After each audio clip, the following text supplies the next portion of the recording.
ពីថ្ងៃពុធក្រសួងការពារជាតិអាមេរិកបានរៀបចំជម្លៀសចេញបុគ្គលិកទូត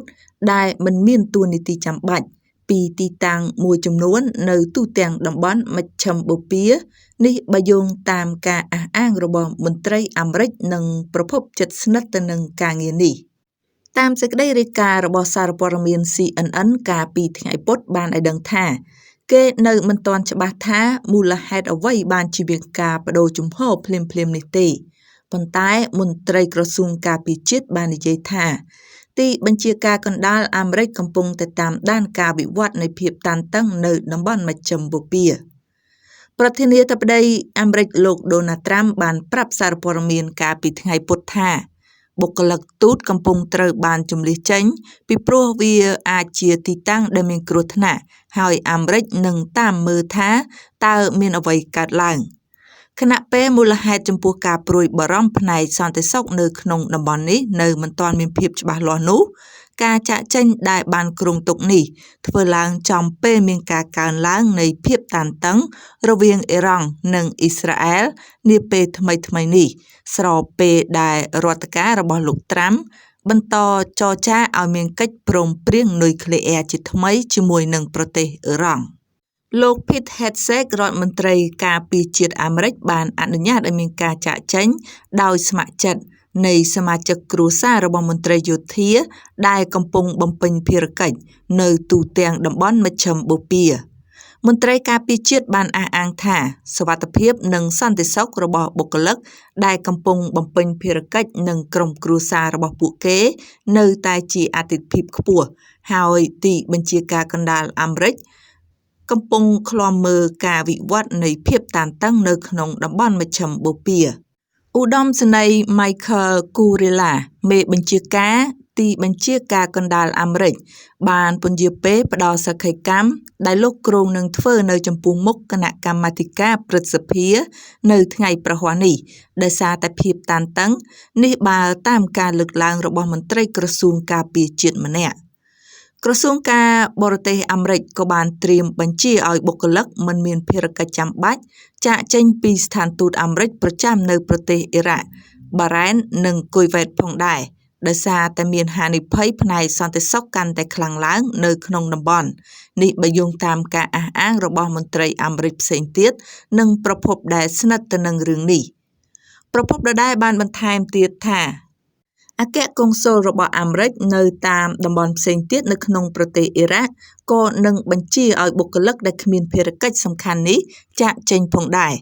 ប៉ុន្តែមន្ត្រីរដ្ឋបាលអ៊ីរ៉ាក់បាននិយាយថាការចាក់ចេញរបស់ពួកគេទាំងនេះគ្មានអ្វីទាក់ទងទៅនឹងស្ថានភាពសន្តិសុខនៅក្នុងប្រទេសលោកនោះទេនៅពេលដែលសាកសួរអំពីការផ្លាស់ប្ដូរជំហរមន្ត្រីក្រសួងការបរទេសម្នាក់បានអះអាងថា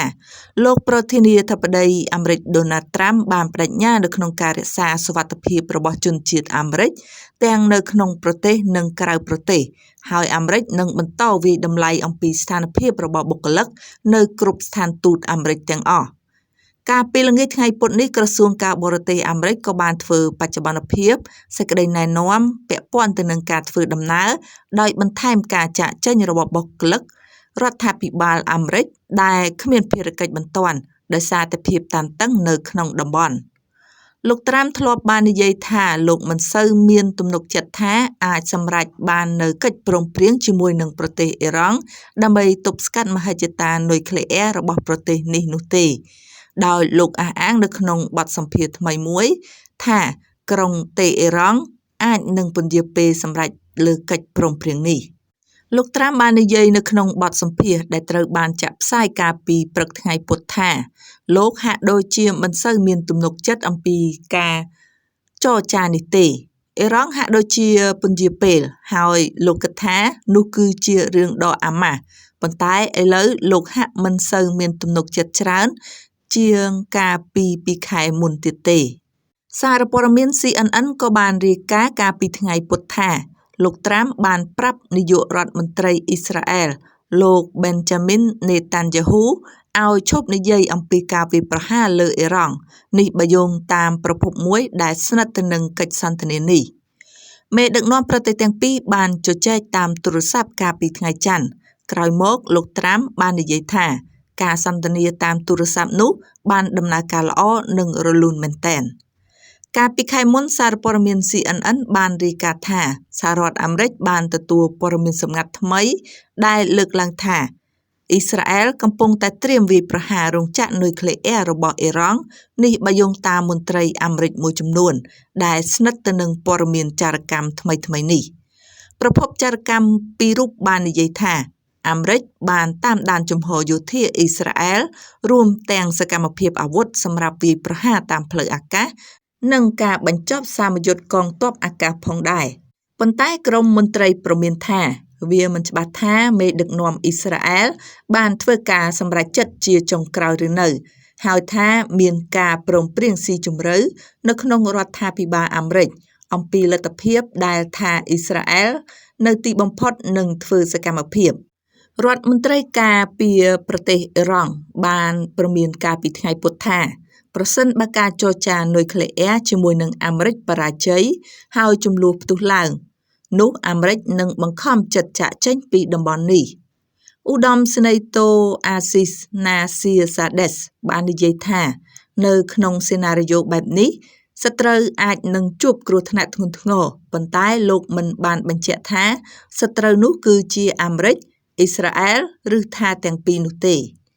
នៅក្នុងការអត្ថាធិប្បាយរបស់លោកដែលបានចុះផ្សាយតាមទីភ្នាក់ងារសារព័ត៌មានរដ្ឋរបស់អ៊ីរ៉ង់រដ្ឋមន្ត្រីក្រសួងការពារជាតិរូបនេះបាននិយាយថា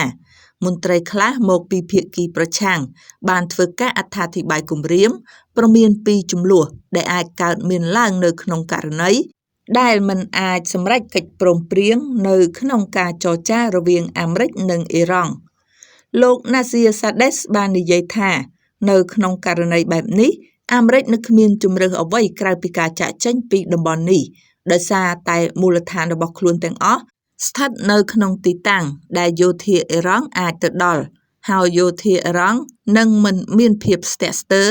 នៅក្នុងការបដោតគោលដៅទៅលើទីតាំងទាំងអស់នៅតាមប្រទេសដែលពួកគេឈរជើងនោះទេ